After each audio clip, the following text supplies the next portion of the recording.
Bismillahirrahmanirrahim. Assalamualaikum warahmatullahi wabarakatuh. Perkenalkan, nama saya Muhajir. Saya dari kelas 6 Gabungan SIG. Nah, pada kesempatan kali ini saya akan mempresentasikan tentang materi informasi geospasial. Nah, geospasial atau ruang kebumian adalah aspek keruangan yang menunjukkan lokasi dan posisi suatu objek atau kejadian yang berada di bawah ataupun berada di atas permukaan bumi yang sesuai dengan koordinat tertentu.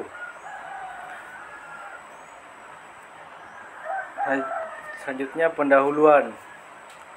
Menurut Undang-Undang Nomor 4 Tahun 2011 tentang Informasi Geospasial pasal 1 sampai 4, spasial adalah aspek keruangan atau suatu objek atau kejadian yang mencangkup lokasi, letak, dan posisinya.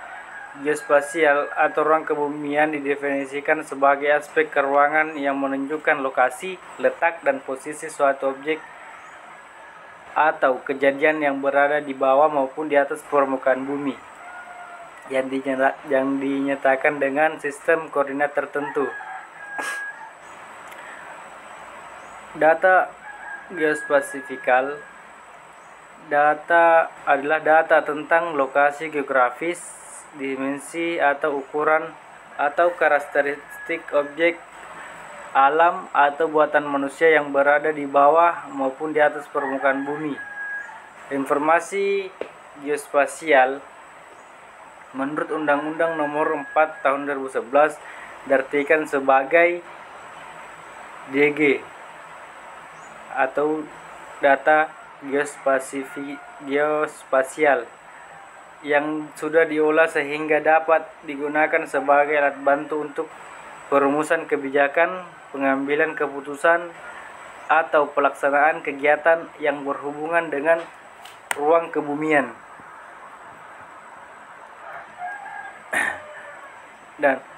Dan informasi geospasial biasanya ditampilkan dalam bentuk peta dengan cakupan meliputi informasi lokasi permukaan, terdapatnya suatu objek di permukaan bumi yang bersifat fisik ataupun non-fisik, dan budidaya hasil manusia, serta informasi tentang apa yang berada dalam suatu lokasi tertentu. Oleh karena itu, informasi geospasial tidak hanya menunjukkan lokasi di permukaan bumi, namun terkait pula dengan sumber daya dan lingkungan hidup manusia.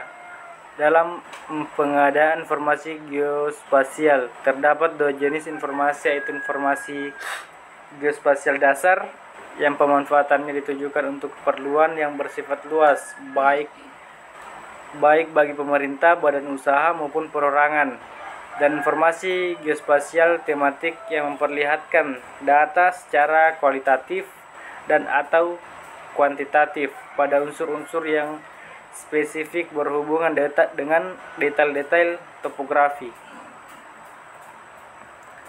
Nah, berikut merupakan gambaran tentang data dan informasi geospasial dalam perencanaan pembangunan penyusunan rencana tata ruang wilayah, baik di perkotaan maupun dalam pembangunan pedesaan. Nomor berikut adalah data geospasialnya. Yang pertama, peta rupa bumi atau peta topografi. Yang kedua, citra satelit. Yang ketiga, peta tutupan lahan. Yang keempat, peta batas wilayah administrasi. Yang kelima, batas wilayah. Dan keenam, peta bencana. Dan yang terakhir adalah peta potensi sumber daya alam. Nah, selain melakukan pemutarian udara, pengadaan jaringan kontrol baik horizontal maupun vertikal juga dilakukan dengan penentuan posisi satelit atau yang disebut dengan Doppler Airborne Profile Recorder dan survey leveling. Nah, berikut merupakan gambar tentang infrastruktur jaringan geospasial.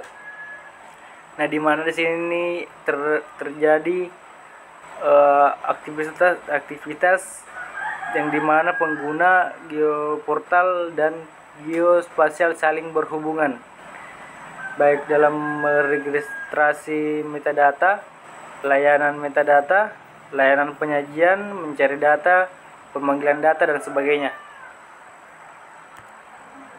Berdasarkan Undang-Undang Nomor 4 Tahun 2011, Pasal 2 tentang informasi geospasial, tata kelola informasi yang memiliki a. kepastian hukum berlandaskan hukum dan peraturan perundang-undangan yang memberikan kepastian hak dan kewajiban bagi para pemangku kepentingan. Bagian B, keterpaduan dilakukan bersama-sama dengan pemerintah daerah dan setiap orang yang harus saling mengisi dan saling memperkuat dalam memenuhi AIG. Di bagian C, keterbukaan dapat digunakan oleh banyak pihak dengan memberikan akses yang mudah kepada masyarakat yang mendapatkan IG ataupun informasi geospasial. Itu yang dimaksud dengan IG. Bagian D, kemutakhiran penyajiannya harus dapat menggambarkan fenomena atau perubahannya menurut keadaan yang terbaru. Bagian E, keakuratan disajikan harus diupayakan dengan menghasilkan data geospasial dan informasi geospasial yang teliti, tepat, benar, dan berkualitas sesuai dengan kebutuhan yang dibutuhkan oleh masyarakat. Kemanfaatan harus dapat diberikan manfaat yang sebesar-besarnya bagi masyarakat. Bagian G, yang bagian terakhir, demokratis harus dilaksanakan secara luas dengan melibatkan peran serta masyarakat.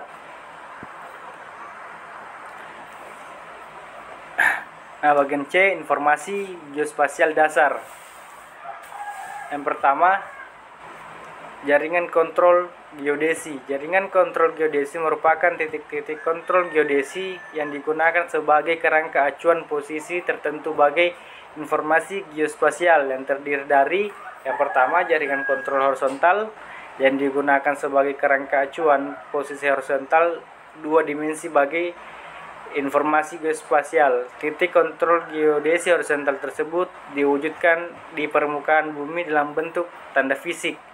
Posisi titik kontrol horizontal mengacu pada satu sistem referensi yang berlaku secara horizontal. Bagian B, jaringan kontrol vertikal nasional digunakan sebagai kerangka acuan posisi vertikal bagi informasi geospasial berupa titik-titik kontrol geodesi vertikal dalam bentuk titik-titik geodesi serta mengacu pada suatu sistem referensi yang berlaku secara nasional. Bagian C, jaringan kontrol gaya berat dan pasang surut laut digunakan sebagai acuan dalam penentuan posisi vertikal dan sistem referensi yang tinggi. Nah, yang kedua, pemetaan rupa bumi dan toponim. Nah, bagian A yang pertama adalah peta. Peta rupa bumi merupakan peta yang memperlihatkan unsur-unsur alam dan unsur-unsur buatan manusia di atas permukaan bumi.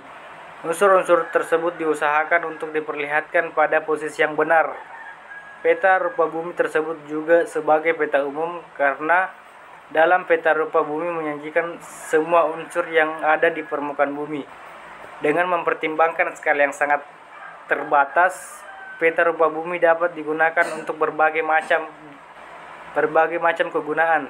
Di samping itu, dapat juga digunakan sebagai dasar base map dalam pembuatan peta tematik, serta peta penggunaan lahan, peta jaringan, peta sebaran penduduk, peta jaringan sungai, dan sebagainya. Peta rupa bumi menyajikan unsur-unsur dasar bumi, baik unsur hidrografi, unsur hidrografi, unsur vegetasi, unsur toponimi, dan unsur buatan manusia yang lain.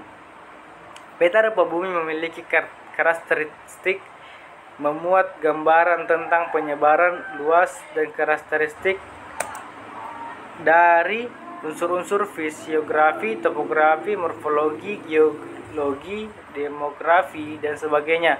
Selain itu, dapat sebagai wadah inventarisasi sumber daya alam yang memiliki kerangka titik kontrol horizontal, koordinat lintang ataupun bujur, dan kerangka titik kontrol vertikal ataupun yang sering dikenal sebagai koordinat tinggi terhadap air laut rata-rata. Nah, selanjutnya adalah toponomi. Toponomi adalah salah satu cabang ilmu kebumian yang mengkaji dan mempelajari permasalahan penanaman unsur geografis, baik dalam maupun budaya. Toponomi meliputi pembakuan unsur-unsur geografis alam dan budaya, penulisan ejaan dan pengucapan, sejarah penanaman, dan korelasi nama dengan sumber daya sebuah unsur geografis. Hasilnya adalah daftar nama geografi dan gesetir, yaitu daftar nama unsur rupa bumi yang dilengkapi dengan informasi tentang jenis elemen, posisi geografis, lokasi, wilayah administrasi, dan berbagai informasi yang diperlukan. Tujuannya adalah sebagai acuan komunikasi antar-bangsa.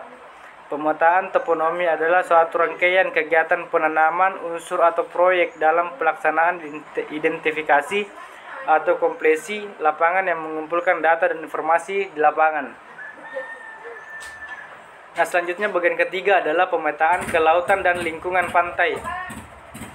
Pantai dasar kelautan merupakan peta dasar yang memberikan informasi untuk wilayah pesisir dan laut, terutama kedalaman, jenis pantai, pantai berpasir maupun berlumpur, serta informasi dasar lainnya yang berkaitan dengan navigasi dan administrasi di wilayah laut sebagai acuan untuk peta tematik lanjutan kelautan. Nah, bagian A, Peta Dasar Lingkungan Pantai Indonesia atau LPI merupakan peta dasar wilayah pantai yang mencakup daratan, pesisir, dan laut dengan informasi batimetri dan objek-objek penting terkait dengan navigasi laut, perikanan, dan kelautan, serta sebuah peta dasar LPI perbandingan cukup luas daratan dan lautan, kurang lebih 1:2, satu untuk daratan dan 2 untuk lautan. Dan selanjutnya bagian B, Peta Dasar Lingkungan Laut Nasional atau sering disebut dengan LLN, merupakan peta dasar wilayah laut dengan informasi batimetri dan objek-objek penting berkaitan dengan navigasi laut. Selanjutnya bagian keempat adalah pemetaan batas wilayah. Peta batas wilayah merupakan batas-batas wilayah yang menjadi kekuasaan komunitas tertentu. Peta ini dianggap untuk merespon faktor-faktor yang dianggap dapat mengganggu wilayah kekuasaan komunitas tertentu. Dan selanjutnya bagian D, informasi geospasial tematik. Peranan informasi geospasial dalam memahami NKRI sebagai satu kesatuan politik, ekonomi, sosial, budaya, dan pertahanan keamanan, maka informasi geospasial yang akurat dan akuntabel dapat mempresentasikan hubungan antara fenomena secara komprehensif. Pembangunan merupakan hubungan antara manusia dan antara lingkungan. Informasi geospasial bersifat multifungsi dan kebutuhan oleh semua institusi pemerintah dan masyarakat untuk meningkatkan kualitas perencanaan dan pengambilan keputusan di seluruh tingkat dan gejala aspek dari pembangunan nasional. Nah, mungkin itu saja yang dapat saya presentasikan pada kesempatan kali ini. Kurang dan lebihnya mohon dimaafkan. Wabillahi taufiq wal hidayah. Wassalamualaikum warahmatullahi wabarakatuh.